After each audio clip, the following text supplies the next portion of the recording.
Hi guys, I'm back again in Portugal, and this is my tour guide. Rui. Rui, R-U-I, with the wild walkers. So we're gonna do a walk around Portugal. So guys, like I always say, let's keep walking. Let's go guys. Let's do it. Right? Okay. Downtown Lisbon, the flat part, all the way up until the river over there. Ben, if you want to come check it out, it's beautiful. Light. Lisbon's light, we call it the white city. The river would be peeking out behind over there. We also call this whole area, guys, 1800s Lisbon. And up there, we got the absolute icon of Lisbon called the St. George Castle. Yeah. It's not even built by the Portuguese. It was built way, way back in the day by the Arab Muslims of the north of Africa, the area we would call Maghreb nowadays. Maghreb. Morocco, Algeria, Mauritania. At some point, there was an Islamic kingdom over there. They crossed over Gibraltar, occupied the whole peninsula. Even way before there was even the idea of the Portuguese, which is actually very interesting. The name, another one, even older than those Arab Muslims over here present in the Iberian Peninsula, so Portugal and Spain, there was the Roman Empire. More than 2,000 years ago. Do you guys see the green light over there, more or less? Yeah. The pharmacy? Yeah. So underneath that area, in the city center proper, we got what we still have, still Roman foundations upon which the city was built, which is almost unbelievable. The city hall, unfortunately, only opens them up every 2 times out of the year. Yeah. September and then April. 3 days, that's it. That's all. And then people can walk through the galleries. Not exactly catacombs, galleries. It's kind of like corridors underneath Lisbon. It's still intact. They built, still intact. Roman municipality that used to be set up over here. So the idea of a city like this is much older than the Portuguese. It goes way, way, way back in the day. It's very interesting. The name Rocio over here, the square where we met, you see the statue peeking out behind the trees over there, guys. The name Rocio would imply the idea of a roundabout. That's why it's train station Rocio. Train station Rocio, the square over here, Rocio also would suggest the idea of a roundabout, like a merry-go-round. Okay. There was some estimation by Portuguese archaeologists that we had some sort of like horse racetrack during the Romans for the chariots and all of that around here somewhere. But this is just a little bit of an introduction. Let's walk up, guys. Let's see what's happening around Carmo, Chiado, the Bohemian neighborhoods up above, over here. Okay.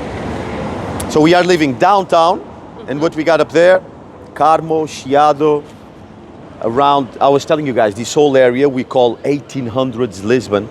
This is the byproduct of this little thing we had, I don't know if you guys have heard about it, called the big earthquake or the great earthquake of Lisbon. Yeah. Have you guys heard about this? Yeah. The great earthquake of Lisbon that completely changed the face of the city to the point where we had to build everything almost from scratch. Okay. It's pretty interesting. Let's check out what's happening up above over here. We will know more. Of course. That's what I'm here for, guys. That's what I'm here for. So let's see what's happening over here, guys, with the elevator. So you guys ask me, I'll take you guys there. Of course. Let's go. This way. Okay.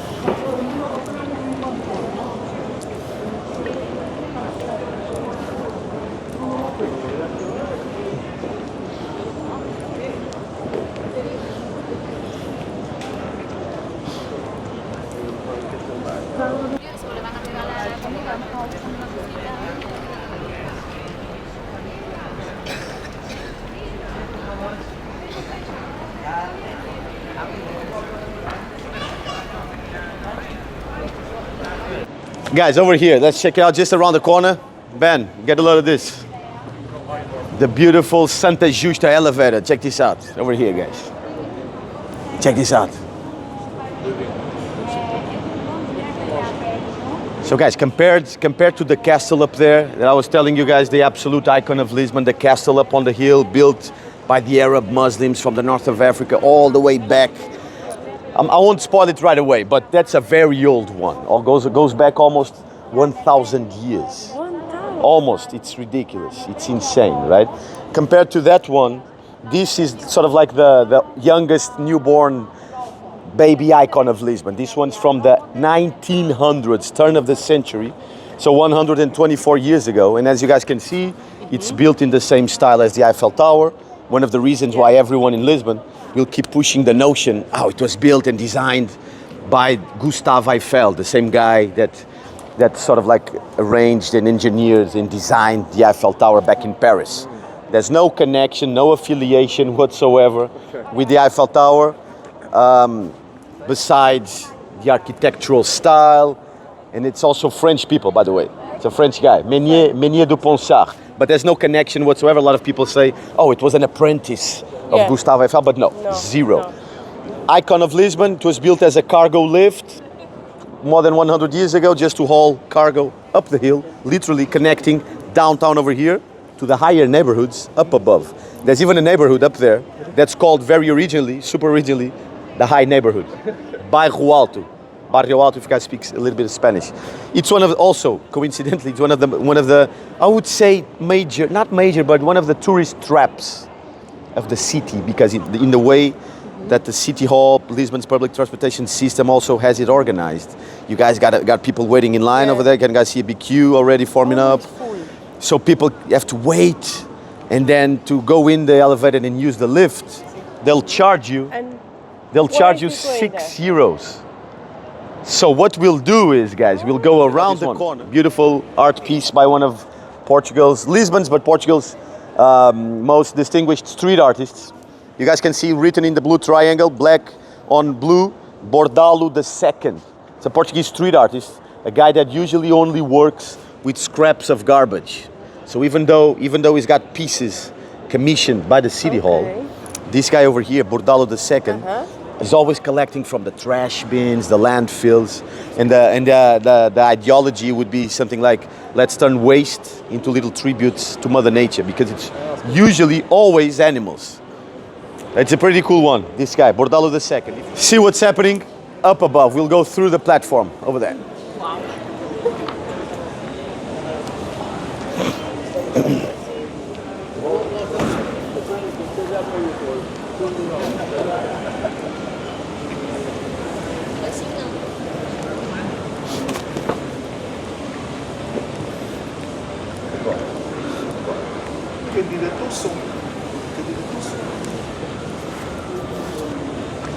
Okay, guys, let's just go around the corner over here, right?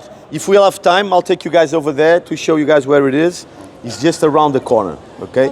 When we usually wrap up the tour, we'll be on the other side of this street that goes up over here. So we are just over here around the corner. It's over there. We'll be on the other side. It's kind of like very close to where we are right now. I'll show you guys where it is so you guys can check out oldest bookshop in existence. Almost In the 300. world. That's what they say. Wow. It's approved by the Guinness World of Records. go there Okay? But let's walk up over here and see what's happening up above. Okay?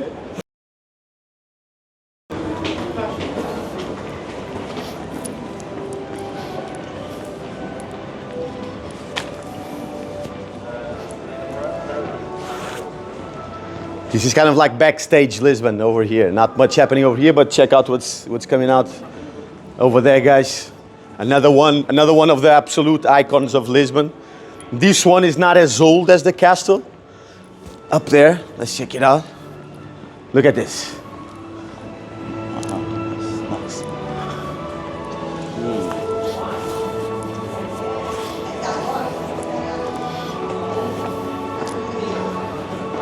Estás bem? Tudo bem. Then we got Andrea Bocelli.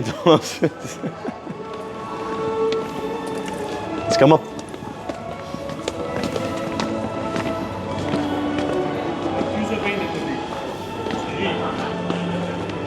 Over here, guys.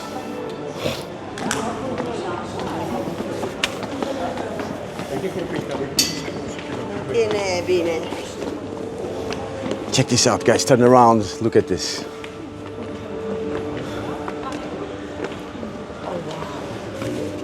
Guys, can anyone guess how old that bad boy of a convent is? This would be the ruins, the surviving ruins of the Carmo convent. Carmo would be the name of the neighborhood we're in, or we're getting to. Carmo, C-A-R-M-O. The Carmo convent. Any ideas, guys, how old it is? No. 1,000 years? Not 1,000 years yet, not 500, somewhere in between. 300 years? Nope, older than that. This one, 700.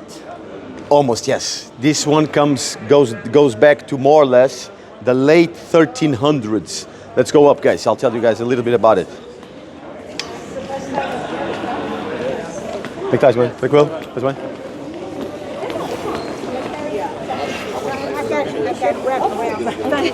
One, like, go right now.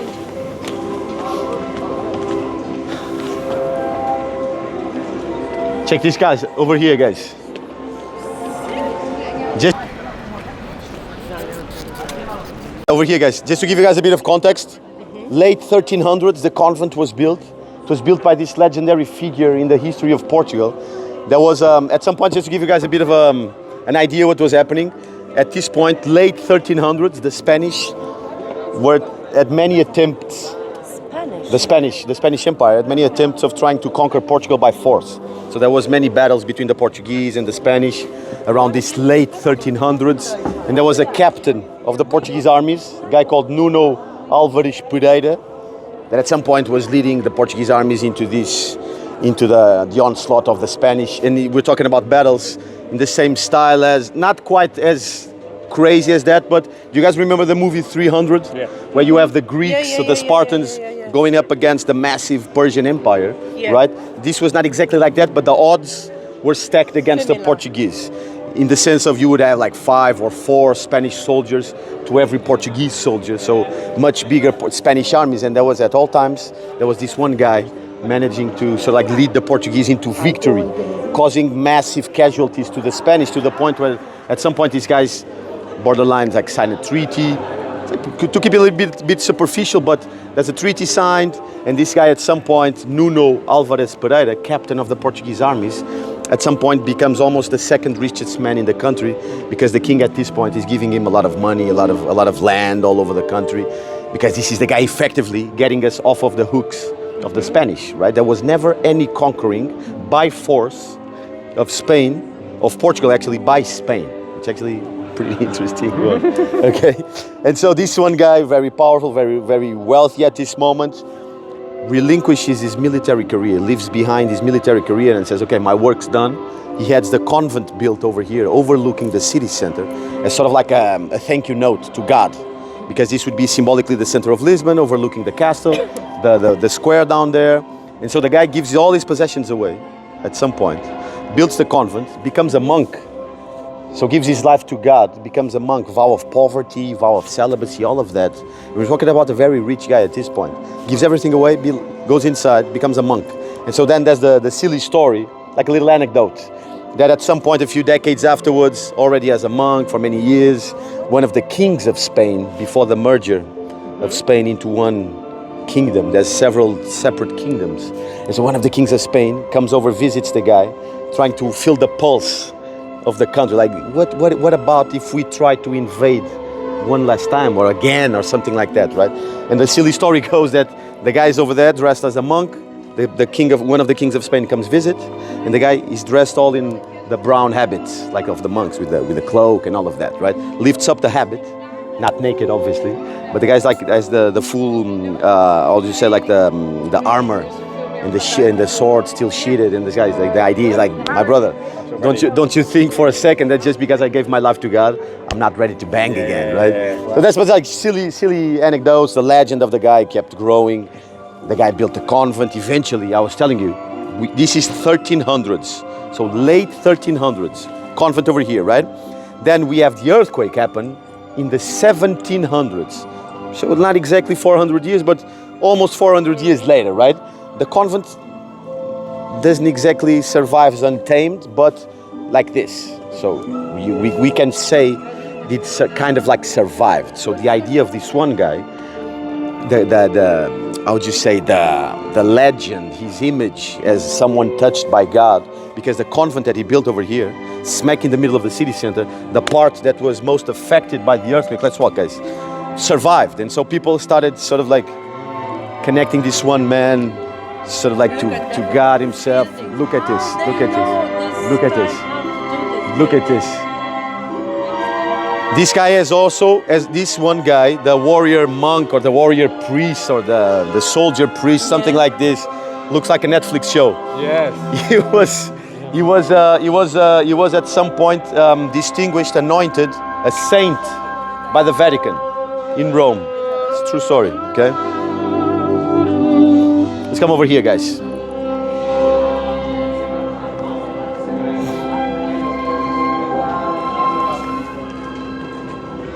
Come here.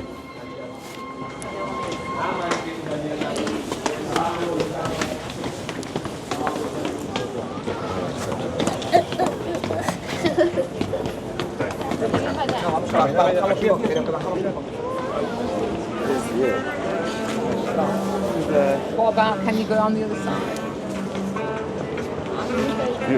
Check this out, guys. Love it.